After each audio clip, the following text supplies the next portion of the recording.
바울은 성경에 이렇게 고백합니다. 나는 날마다 죽노라. 예. 그런데 바울보다 현대인들은 더 대단합니다. 날마다가 아니라 매 순간 죽습니다. 배불러 죽겠네, 배고파 죽겠네, 힘들어 죽겠네, 돈 많아서 기뻐 죽겠네. 예. 바울보다 더 대단한 믿음들을 가지고 계시는 것 같아요. 예. 그런데 아쉬운 거는 과연 하나님 앞에도 인정을 받을 수 있는가입니다. 바울은 하나님 앞에 인정을 받았어요. 그런데 그렇게 죽겠네 죽겠네를 매 순간 달고 사는 우리들은 과연 하나님 앞에 인정받을 수 있을까? 네. 한마디로 이야기하자면 전혀 그렇지 않다라는 것입니다. 왜냐하면 하나님은 인생들을 창조하셨을 때에 이사야 43장 21절에 보니까 이 백성은 나를 찬양하기 위하여 지었다라고 이야기하고 계십니다. 우리의 목적은, 우리의 인생의 삶의 목적은 첫 번째도 두 번째도 마지막도 하나님을 찬양하기 위한 것이다라는 것입니다. 그런가 하면 동일한 이사야 43장에 보니까 하나님이 우리를 지으신 이유가 뭐냐? 영광 받으시기 위함이다라는 것. 바울은 고린도전서 10장 31절에 이렇게 이야기합니다. 너희가 먹든지 마시든지 무엇을 하든지 오직 하나님의 영광을 위하여 하라. 예. 우리가 무엇을 할지라도 내가 하고자 하는 그 일이, 내가 있는 그곳이 하나님의 영광을 나타내는 것이어야 한다라는 것입니다. 그런데 그러기 위하여서 선행 조건이 있습니다. 그 선행 조건이 무엇이냐? 하나님을 믿어야 한다. 하나님을 믿지 못하는 자들, 즉 하나님을 의심하는 자들은 야고보서에 보니까 야고보서 기자가 1장에 뭐라고 되어 있느냐면 의심하는 자 두 마음을 품은 자들이다. 이와 같이 의심하여 두 마음을 품은 자들은 전혀 응답받기를 기대하지 말라라는 것. 바람에 날려가는 겨와 같기 때문이다라는 것이에요. 무슨 의미냐? 아무런 의미가 없다라는 거예요. 의심하는 것, 두 마음을 품는 것, 그것은 아무 유익이 없다라는 것입니다.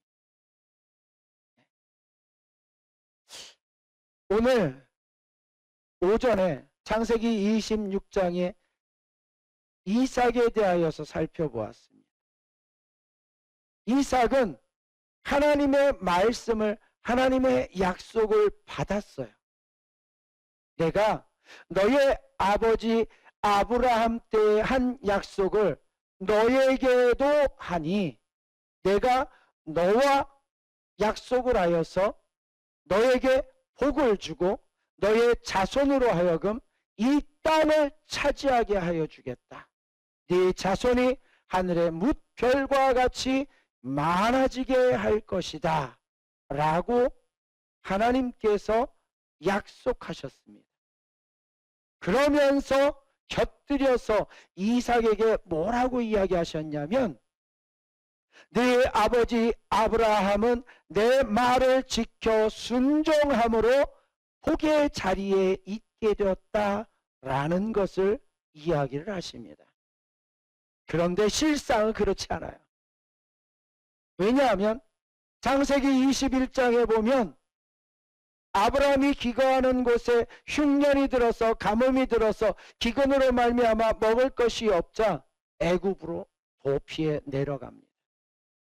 그런데 창세기 26장에 이삭도 동일하게 아브라함 때 있었던 그 흉년, 그것이 너무도 힘든 흉년이었는데 그와 동일한 흉년이 또 이삭 때에 임하게 되었다라는 거예요. 그때에 하나님이 아브라함에게 하셨던 것처럼 이삭에게도 나타나셔서 내가 너와 함께하여 주겠다. 내가 너와 함께하여서 너에게 복을 주겠다. 너의 자손에게 이 땅을 허락하여 주겠다. 그러니 너는 이 땅을 벗어나지 말아라 라고 하나님 앞에 약속 명령을 받았습니다. 그럼에도 아브라함이 하나님의 약속을 뒤로 한 채 그 가뭄을 흉년을 피하여서 먹을 것이 있는 애굽으로 내려갔던 것처럼 이삭도 동일하게 그 흉년을 피하여서 자신의 의지로 그랄이라는 지역, 농작물이 많고 많은 수확물이 있어서 먹을 것이 넘쳐나는 그 비옥한 땅으로 찾아갑니다. 아브라함도 이삭도 하나님의 약속을 받았음에도, 하나님의 명령을 받았음에도 하나님께 묻지 않아요. 가나안 땅을 입성하는 이스라엘 사람들, 최고의 영도자, 지도자 모세는 이미 가나안 지경에 이르렀을 때에 하나님의 부름을 받아 갔고, 그 뒤를 이어 지도자가 된 여호수아 가나안 땅에 그의 인도하에 입성을 하게 됩니다. 그리고 하나님의 도우심 가운데 승승장구 점령을 해 나아가기 시작합니다. 그런데 그러한 소식을 들은 기브온 민족들이 꾀를 내어서 마치 먼 곳에서 동맹을 맺고자, 조약을 맺고자 공을 들여서 방문한 것처럼 여호수아를 찾아옵니다. 그때 여호수아가 그 형세를 바라보니 꼬라지가 옷은 누더기처럼 낡을 대로 낡아가지고서 몇 날, 며칠, 몇 달을 여행하였던 것처럼 그렇게 초췌하고, 거기에다 떡은 가져왔는데 떡은 곰팡이가 잔뜩 쓸어있고, 포도주를 가지고 왔는데 포도주 가죽 부대는 다 낡아가지고서 다 떨어져서 다 새나가고 없고, 그 상황을 보고 이들이 진짜 먼 곳에서 왔구나, 하나님의 놀라운 그 능력을 알고 살고자 이렇게 나와서 납작 엎드리는구나. 그리고 성경은 기록하기를 여호수아가 하나님께 묻지도 않고 그들을 받아주었다라고 기록하고 있습니다. 그리고 그 기본 민족들이 이스라엘 민족 가운데 걸림돌이 되었다라고 사사기서는 기록하고 있습니다. 그것처럼 이미 이스라엘 백성들이 형성되기 이전에 족장 시대를 살고 있는 아브라함과 이삭의 시대에 하나님의 명령이, 하나님의 약속이 있었음에도 불구하고 그들은 하나님께 묻지 않았어요. 하나님, 제가 저쪽으로 가야 될까요? 하나님, 제가 먹을 걸 구해야 되는데요, 제가 어떻게 하면 좋을까요? 하나님께 묻지 않았습니다. 자신들이 보기에 좋아 보이는 곳으로, 자신들이 보기에 살 수 있는 곳으로 자신들이 선택하여서 나아갔습니다. 그 결과 아브라함도 이삭도 아주 붕어빵처럼 똑같이 그 아내를 누이라 속이며 자신의 생명을 부지하기 위하여서 지역 사람들에게 남자로서, 남편으로서 할 수 없는 수치스러운 모습을 드러냅니다. 그럼에도 불구하고 하나님은 결코 시건하는 분이 아닙니다. 하나님은 결코 거짓하시는 분이 아니었습니다. 하나님은 공으로 공수표를 남발하는 분이 아니셨어요. 예레미야 33장 2절에 말씀하신과 같이 이를 성취하시는 여호와, 그 일을 만들고 그 일을 이루시는 여호와, 그 하나님께서 모든 것들을 이루셨습니다. 그리고 아브라함도 이삭도 아내를 충분히 얻게 하셨고, 그리고 그들의 삶을 복의 자리로 옮겨주시더라는 것. 의심한다, 그것은 믿지 않는다라는 대표적인 반증입니다. 그리고 그것은 두 마음을 품는 것입니다. 마치 마태복음에 보면은 하나님과 재물을 겸하여 섬기려고 하는 어리석은 자들처럼 말입니다. 하나님을 선택하든지 재물을 선택하든지 해야 되는데, 그것이 아니라 두 가지 가운데에서 갈팡질팡한단 말입니다. 열왕기상에 보면은 엘리야 시대에 아합 왕 때에 이스라엘 민족들은 그러한 믿음의 모습들을 보여주고 있습니다. 하나님이 계심에도 불구하고 하나님도 섬기고, 그리고 바알도 섬기고, 바알이라는 이방 민족의 우상신을 섬긴단 말입니다. 다산의 상징, 풍요의 상징이었던 그 신을 섬기면서 하나님도 같이 섬기는 거예요. 도대체가 엘리야가 화딱지가 나가지고 하나님이 참된 신이면 하나님을 섬길 것이요, 바알이 참된 신이면 바알을 섬길 것이다. 왜 갈팡질팡 왔다 갔다 양쪽에서 그러느냐? 너희는 선택하라. 그렇게 하고 그 유명한 850대 1이라는 상상불허의 말도 안 되는 시합을 벌입니다. 그리고 그 결과 하나님이 응답하시어서 물로 완전히 수장되어 잠겨있던 그 제단을 하나님께서 불을 내리셔서 홀라당 다 태워버리세요. 한순간에. 그러나 바알의 선지자들 자신의 몸을 해하고 난잡한 춤을 추고 온갖 소리를 괴성을 질러대며 바알을 불러대도 그 바알은 전혀 응답이 없습니다. 그제서야 이스라엘 백성들이 하나님이 진짜 신이구나, 하나님이 우리가 믿고 따라야 될 그러한 진정한 신이구나 하고 엘리야 편에 서더라는 거예요. 오늘 이 시대도 마찬가지입니다. 이 시대에 하나님 동일하게 말씀하고 계십니다. 내가 너와 함께하여 주겠다. 내가 너로 하여금 복을 받게 하여 주겠다. 내가 너로 하여금 복의 시작점이 되게 해주겠다. 그런데 그 하나님을 믿지 못하더라는 거예요. 살 길은 내가 찾아야죠.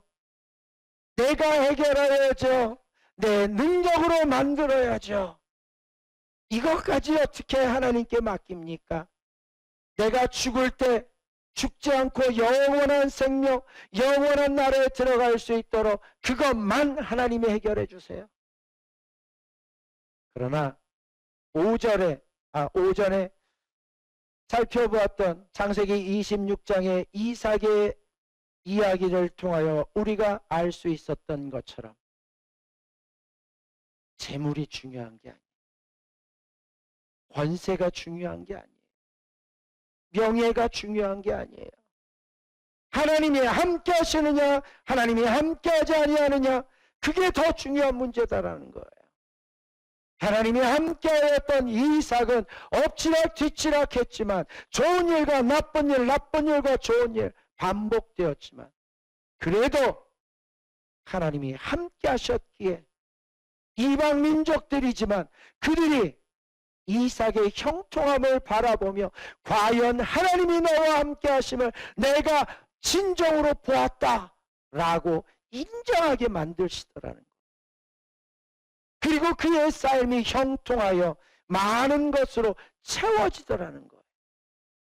그런데 이 시대에 우리의 믿음도 그렇게 되어야 하건만 우리는 여전히 광야의 삶 가운데 하나님을 믿지 못하고 하나님을 의심하며 불안과 초조와 염려와 근심에 쌓여 있던 이스라엘 사람들의 그 헛된 망상의 자리에 머물러 있다라는 거예요.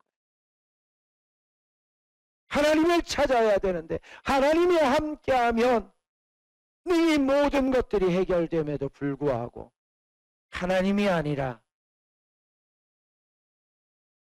하나님의 손에 있는 것만 바라보고 있다라는 얘기입니다.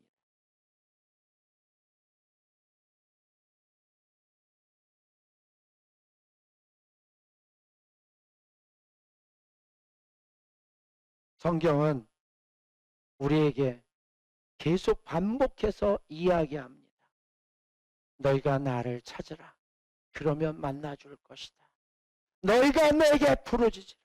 내가 응답하여 주겠다. 아니, 응답할 뿐만이 아니라 더 나아가서 너희가 알지 못하는 크고 비밀한 일을 너희에게 보여주겠다. 그게 예레미야 33장 3절의 말씀입니다.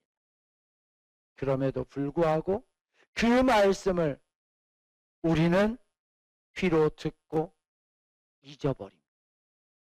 그 말씀을 삶에 반영하여서 하나님, 내가 지금 닥친 이 상황 가운데 나는 어떻게 해야 됩니까? 누구를 만나야 됩니까? 무엇을 해야 합니까? 내가 어디로 가야 합니까? 하나님 앞에 묻는 자가 없다라는 것입니다. 예수님과 함께했던 예수님의 제자들은 다를까요? 아니요. 예수님의 제자들도 동일합니다. 예수님을 주는 그리스도시요 살아계신 하나님의 아들이십니다 고백하였던 그들. 그러나 예수님과 함께 배에 머물고 있음에도 불구하고 거친 파도와 거친 풍랑으로 인하여서 배가 뒤집힐 지경에 이르자 죽음 직전에 몰리자 예수님 지금 주무실 때입니까? 빨리 일어나서 이걸 어떻게든 해결해야 될 거 아닙니까? 그때 예수님의 말씀을 기억해 보십시오. 믿음이 없는 자들아 왜 의심하느냐. 더 황당한 사건은 그 뒤에 기록되어 있는 내용입니다. 예수님께서 바다를 향하여서 바람을 향하여서 잔잔하라 명하자 바람도 그치고 파도도 잔잔해집니다. 그랬더니 제자들 왈 이가 도대체 누구이기에 바람과 파도도 그 명령에 순종하는가? 라고 하면서 두려워하였다. 성경은 기록하고 있습니다. 우리는 무엇을 믿고 있습니까? 우리는 무엇을 따라가고 있습니까? 예수님을 하나님의 아들이다라고 죽은 자 가운데서 다시 살아난 분이다라고 인정하면서 왜 그분이 내가 길이요 진리요 생명이다 나로 말미암지 않고는 아버지께로 갈 자가 없다 말씀하심에도 불구하고 왜 예수님을 안 붙잡느냐는, 왜 문제가 있었을 때 예수님을 찾지 않느냐라는 거예요. 왜 일이 생겼을 때 예수님 앞에 내려놓지 않느냐라는 거예요. 12년 동안 혈루증으로 고생이란 고생은 온갖 고생과 수모는 다 겪었던 한 여인. 그러나 예수님의 소문을 듣고 그 옷자락에 손만 대어도 나을 것 같다라는 그 믿음으로 그 많은 세월 동안 고통의 날들 많은 재물을 탕진했던 그 여인, 예수님께 찾아와 그 많은 군중들 사이에서 예수님께 다가가서 예수님 옷자락에 손을 대는 그 여인의 믿음. 오늘 우리의 믿음이 그와 같이 되어야 한다라는 것입니다.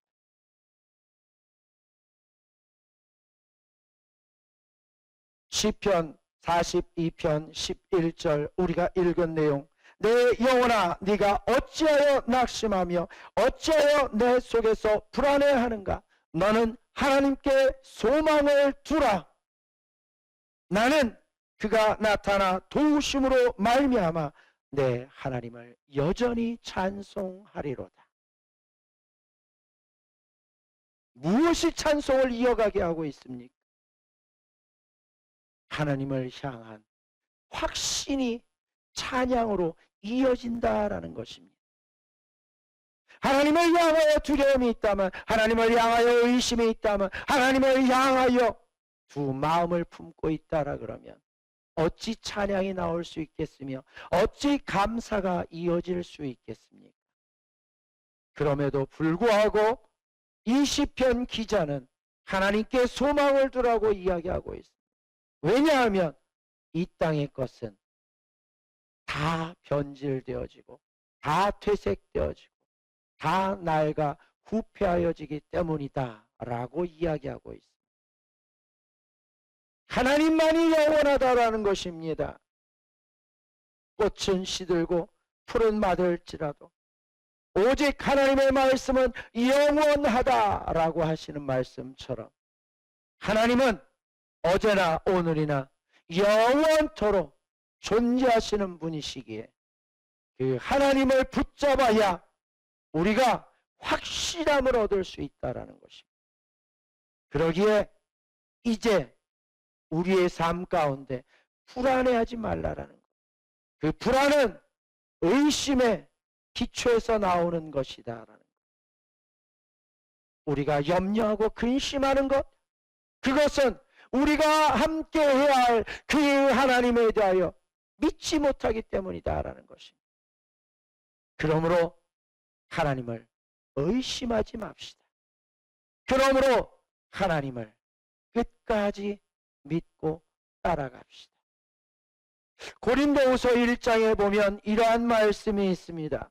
하나님 앞에서는 항상 예가 되나니 아니요가 없다라고요. 그래서 많은 이들이 그 말씀을 바라보면서 그래 순종해야 돼 라고 바라봅니다. 그러나 그 말씀은 순종에 대한 이야기가 아니에요. 예 하고 아니요가 없다라는 그것만 가지고 문장상의 내용만 바라보고 순종해야 돼, 순종해야 하나님의 복을 받는 거야 라고 이야기를 합니다. 그런데 미안하게도 그 본문이 이야기가 하고자 하는 것은 하나님은 믿으시기 때문에 믿을 수 있는 분이기 때문에 그분은 일구이연을 하지 않는 분이다 라는 것입니다. 예수님께서도 일구이연을 하지 아니하는 분이시기에 하나님의 말씀을 붙잡고 그대로 이루어 나가시는 분이시다라는 거예요. 그러기에 우리의 믿음 또한 그렇게 신실해야 한다라는 것입니다. 하나님 앞에 믿었다가 안 믿었다가 이걸 믿을까 말까 고민했다가 말씀을 붙잡을까 내 스스로 해결을 할까 그렇게 갈팡질팡하는 모습이 아니라 오직 만물을 창조하신 우리에게 생명을 부여하신 그 생명의 참된 주인이신 하나님 앞에 모든 것들을 맡기고 의지하라는 것입니다. 그 하나님께 소망이 있다라는 것입니다. 그 하나님으로 모든 것들이 해결된다라는 것입니다. 저와 여러분, 지금의 삶이 너무도 힘들고 고단하지만 지금의 삶이 엎치락 뒤치락 진짜 고통의 연속이지만 그럴지라도 그 안에서 하나님과 함께한 자들은 능히 모든 것들을 이겨낼 수가 있다는 것입니다. 아예 시험이 없으면 얼마나 좋겠습니까? 아예 고난이 없다라 그러면 얼마나 좋겠습니까? 그러나 믿는 자든 믿지 않는 자든 하나님과 함께하는 자든 하나님과 함께하지 아니하는 자든 동일한 고난 가운데 들어가고 고난, 시험, 염려, 근심 끊임없이 이어집니다. 그러나 하나님과 함께하는 자는 그 안에서 기쁨을 얻을 수 있고 그 안에서 승리를 맛볼 수 있고 그 안에서 건져냄을 받을 수 있다라는 게 차이점입니다. 그러기에 그 하나님을 의지해야 하는 것입니다. 그러기에 그 하나님과 함께해야 하는 것입니다. 그러기에 그 하나님 앞에서 의심하지 아니하여야 하는 것입니다. 그렇게 하나님과 함께하며 의심치 아니하는 우리의 믿음의 삶이, 우리의 마음의 중심이 하나님을 감동시켜 하나님으로 하여금 더 좋은 것, 더 많은 것, 하나님이 예비하신 것들을 우리로 하여금 얻어서 누릴 수 있게 하여 주신다라는 것이 하나님의 말씀입니다. 저와 여러분 의심하지 맙시다. 하나님과 항상 동행합시다. 그리하면 에녹과 같이 이 땅이 아니라 오직 하나님의 품 안에 안전히 거하게 될 것입니다. 기도하겠습니다.